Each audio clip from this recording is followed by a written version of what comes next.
With John Voight played this role in a film called Runaway Train. I had to start out by saying that Runaway Train is quite simply one of the best adventure movies I've ever seen, a combination of action and suspense and desperate characters that never stop surprising me. The movie stars John Voight as a hardened convict in an Alaska prison. For the last 3 years, his cell door has been welded shut.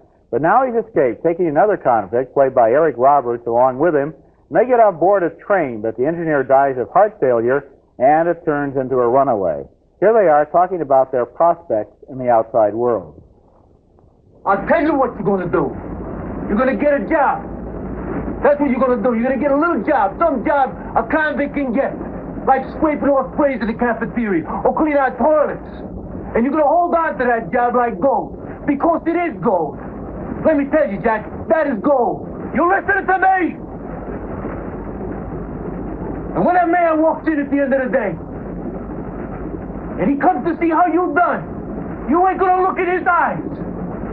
You're going to look at the floor, because you don't want to see that fear in his eyes when you jump up and grab his face and slam him to the floor and make him scream and cry for his life.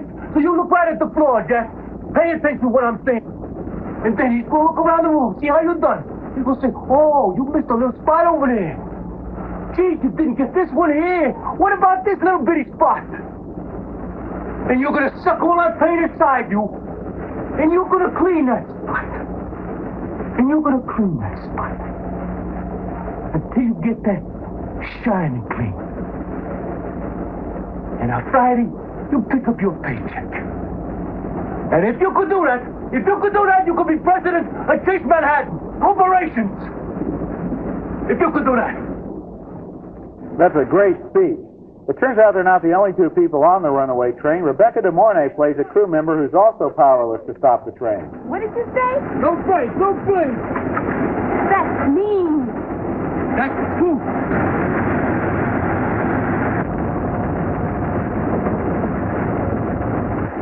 Now make it now. Go for it. Jack, come back. Go for it. Come on. I tell her. There are some great stunts in this movie, and a real sensation of movement as that enormous train hurtles at 90 miles an hour, totally out of control down the track.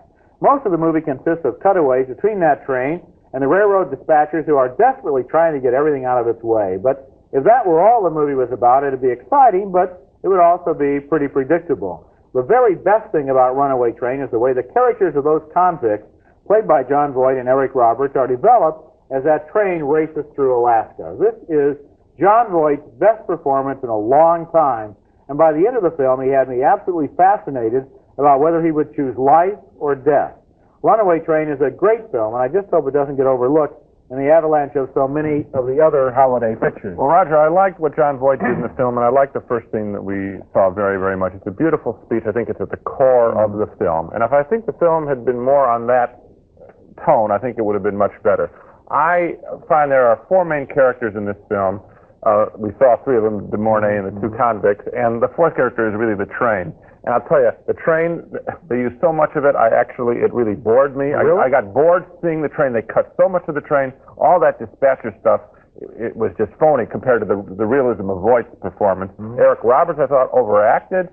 You complained about him overacting in the last film that he did. I think he really went over the top this time. And Rebecca De Mornay's character, I think they threw her in just to have a woman in there. I don't think she has any place in this film. So really, all that I like about it is John Voight. Well, I think you probably found things that may be some of the weak points, although I don't agree there's too much of the train. The train is fascinating. The way it's photographed is fascinating. What I liked is the fact that the director, Andrei Konchalovsky, has a real idea about these characters. The action in this film... Not about the woman. His ideas... Why should it be about the woman? There are a dozen people in the movie he doesn't have ideas about. Okay. He has ideas about these two men. And the way that they're expressed through this conflict and through this crisis that they're in is very important. Now, so the woman, she's there not to have a character of her own, but to demonstrate the way that these men absolutely have no way at all of understanding that she is a woman or how to relate to her because of their many dehumanizing years in the prison. Okay, well, thank you for the explanation. Well, I guess you needed it. Yeah, I did need it because I didn't see that. Well, okay. You're welcome. But I'm telling you, what about Eric Roberts? Do you like his performance? I liked it better in this movie than I've liked him in anything in a long time, since Star 80, in fact, because his posturing seemed to be part of the personality he had as a prisoner. I think he went way, I think he was a prisoner who had gone to a lot of acting classes. We had a split decision for Runaway Train, although we both liked the great John Voight performance. I thought it was a great adventure movie.